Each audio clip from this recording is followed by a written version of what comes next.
যে আমল, যে ইবাদত ওকে এটা থেকে বিরত রাখবে, সে ওই ইবাদতের 5 পয়সার দাম দেনা। সপ্তাহে শুধু একবার জুমার নামাজ আসে। ওর কাছে নামাজ ফরজ হচ্ছে জুমার নামাজ। কোন নামাজ? ওর কাছে আর কোন নামাজ ফরজ না। আর রমজানের প্রথম দিন তারাউই, রমজানের প্রথম দিন তারাউই, আর ঈদের, রমাদানের ঈদ এবং কুরবানির ঈদের ওই ওই ওই ওইটুকু ওর কাছে ফরজ, আর কোনো কিছু ফরজ নাই।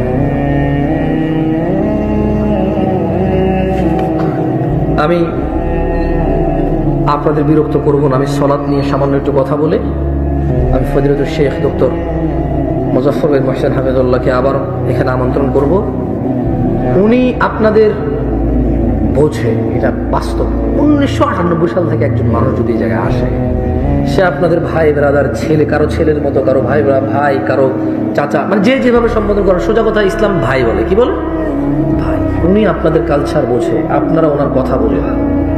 উনি আপনাদেরকে যদি একটু কড়া করে বলে, এই ক্যামেরাম্যান গুলো যদি এখানে এটা ভিডিও করে ইউটিউবে ছাড়ে, কেউ কেউ বলবে উনি কেন এভাবে কথা বলে, কিন্তু আপনারা এটা বলবেন না, কারণ আপনাদের সাথে ওনার সম্পর্ক 26 বছরের। কয় বছরের?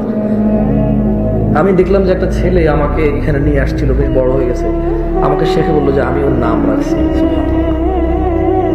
তাহলে উনি যদি আপনাদেরকে ধমক দিয়ে বলে, শক্ত করে বলে, এটা কি উনি আপনাদের সংশোধনের জন্য শাসন করছে না ঘৃণা করছে? বলতে পারেন? একটা মানুষ যদি 26 বছর থেকে এখানে আসে দিনের কাজে, শাসন করার অধিকার পায় কিনা? পায়। কিন্তু এই যে ক্যামেরা, এগুলো যারা রেকর্ড হবে, এগুলো ছাড়লে বলবে যে উনি এভাবে কেন বলে, আমাদের কাছে তো কড়া মনে হয়। আরে ভাই, তুমি ক্যামেরা আসো, উনি তোমাকে বলেই নাই। তুমি কোথায় বসে কোথায় কি শুনতেছো, উনি তো তোমাকে বলেই নাই। এটা উনি তো এখানে যাদেরকে বলছে, কারো খারাপ লাগে নাই। আমি কি ঠিক বুঝতে পারছি উস্তাদ? আমি ঠিক করতে পারছি না?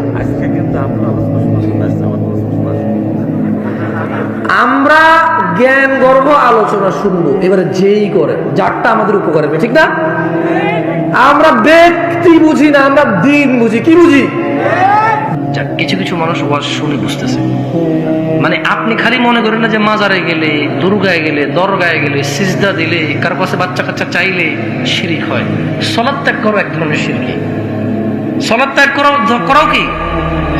এবং এটা তো কুফর, এটা তো স্পষ্ট। যে ব্যক্তি ইচ্ছাকৃতভাবে যে ওয়াক্ত নামাজ ত্যাগ করলো, সে ওই ওয়াক্তের কাফের। যে ব্যক্তি ইচ্ছাকৃতভাবে যে ওয়াক্ত সালাত ত্যাগ করলো, সে ওই ওয়াক্তের কি? সে ওই ওয়াক্তে কুফরি করলো। সে কেমন? আচ্ছা বলেন তো, আল্লাহ কি দয়ালু নাকি দয়ালু না? আল্লাহ দয়ালু। কত দয়ালু বলতে পারেন? হ্যাঁ, আচ্ছা, এই পৃথিবীতে যত খারাপ মানুষ হোক আর যত ভালো মানুষ হোক, আল্লাহ তাকে পেট দিছে না খাবার, এই মুখ দিছে না খাবার। সুবহানাল্লাহ। খারাপ লোকেরও খিদা লাগে, ভালো লোকেরও খিদা লাগে, ফকিরেরও খিদা লাগে, মিসকিনেরও খিদা লাগে, বড় লোকেরও খিদা লাগে। এই যে মুখ, জিহ্বা, স্বাদ, ক্ষুধা, এই নিয়ামতগুলো আল্লাহ সবাই কিন্তু খেয়াল করছেন। ফেরাউনেরও ছিল এই নিয়ামত। ফেরাউনও কিন্তু তার হাত ছিল, পা ছিল, নাক ছিল, মুখ ছিল। সুবহানাল্লাহ। তাহলে এত দয়ালু আল্লাহ, তিনি কি অপরাধ ক্ষমা করবেন না বলতে পারেন? আমি একটু আল্লাহ কি বলেছে শোনাবো আপনাদেরকে। আমি একটু মহিলাদেরকে বেশি সম্বোধন করতে চাই। মহিলারা খুব বেশি শিরকের সাথে জড়িত থাকে। পুরুষরা কি ভালো তাইলে?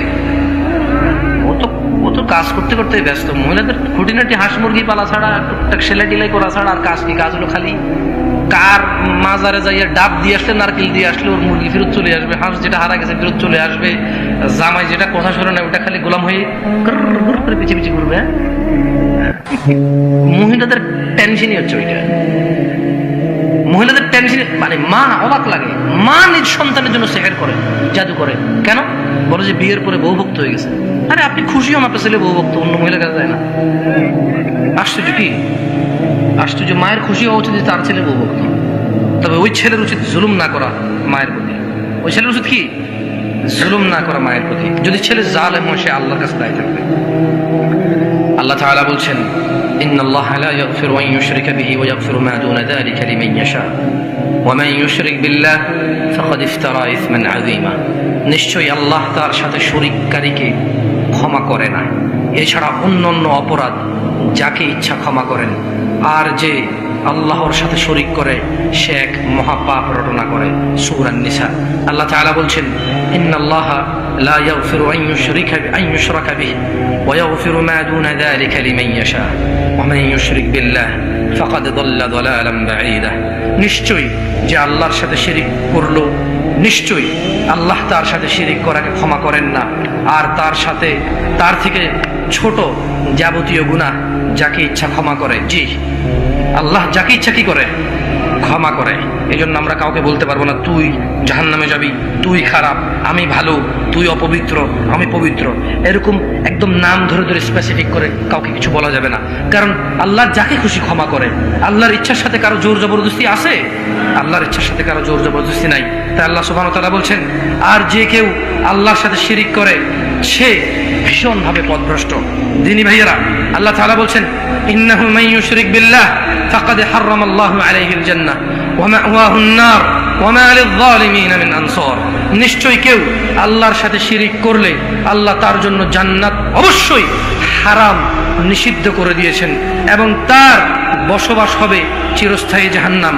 আর জালেমদের জন্য কোনো সাহায্যকারী নেই। জি, কেল্লা বাবা ঘোড়া বাবা কেউ কাজে আসবে না। আল্লাহ তাআলা বলছেন, ইন্নাল্লাযীনা কাফারু মিন আহলিল কিতাব ওয়াল মুশরিকিনা ফি নারি জাহান্নাম খালিদিনা ফিহা উলাইকা হুম শাররুল বারিয়া। নিশ্চয়ই কিতাবাদীদের মধ্যে যারা কুফরি করেছে, তারা মুশরিকরা জাহান্নামের আগুনে চিরস্থায়ীভাবে বসবাস করবে। তারাই সৃষ্টির সবচাইতে নেককার মানুষ। সুতরাং আলিম পাড়ার মানুষ, তোমরা আল্লাহর দয়ার দিকে আসো। আলিম পাড়ার মহিলা ও পুরুষ, আলিম পাড়ার যুবক ও বৃদ্ধ, আলিম পাড়ার ধনী ও দরিদ্র, তোমরা তাওহীদের দিকে ফিরে আসো। আল্লাহ সুবহানাহু ওয়া তাআলা বলছেন, কুলিল্লাহুম্মা মালিকাল মুলক, বলুন সার্বভৌম শক্তির মালিক আল্লাহ। তুতিল মুলকা মান তাশা ওয়া তানজিউল মুলকা মিম্মান তাশা ওয়া তুইজ্জু মান তাশা ওয়া তুযিল্লু মান তাশা বিয়াদিকাল খায়র ইন্নাকা আলা কুল্লি শাইইন কাদির। আলিম পাড়ার মানুষ, আল্লাহ তাআলা বলছে, তোমরা আল্লাহর সার্বভৌম ও শক্তির মালিকানা আল্লাহ সুবহানাহু ওয়া তাআলার। অতঃপর আল্লাহ যাকে খুশি ক্ষমতা দেয় এবং যার থেকে খুশি তা কেড়ে নেন। যাকে ইচ্ছা তিনি সম্মানিত করেন, যাকে ইচ্ছা তিনি অপদস্থ করেন। সমস্ত কল্যাণ আল্লাহর হাতে। নিশ্চয়ই আল্লাহ সবকিছুর উপর ক্ষমতাবান। আল্লাহ তাআলা বলেন, আল্লাযীনা আমানু ওয়া লাম ইয়ালবিসু ঈমানাহুম বিযুলমিন উলাইকা লাহুমুল আমন ওয়া হুম মুহতাদুন। আলিম পাড়ার মানুষ, যারা ঈমান এনেছে, 5 ওয়াক্ত নামাজ প্রতিষ্ঠিত করে এই ঈমানকে প্রতিষ্ঠিত রেখেছে, আল্লাহ সুবহানাহু ওয়া তাআলা বলছে, যারা ঈমান এনেছে এবং তাদের ঈমানকে জুলুম ও শিরক দ্বারা কলুষিত করেনি, নিরাপত্তা তাদের জন্য কাদের পক্ষ থেকে? এবং তারাই হিদায়াত প্রাপ্ত। 5 ওয়াক্ত নামাজি ব্যতীত, শিরক মুক্ত থাকা ব্যতীত, তাওহীদ ছাড়া, নওয়াহিদ একত্ববাদী ছাড়া এই পৃথিবীতে আর কেউ হিদায়াত প্রাপ্ত নয়। যতই ভালো লোক হোক, যতই ভদ্র লোক হোক, যে 5 ওয়াক্ত সালাত আদায় করে না সে ভদ্র নয়। যে 5 ওয়াক্ত সালাত আদায়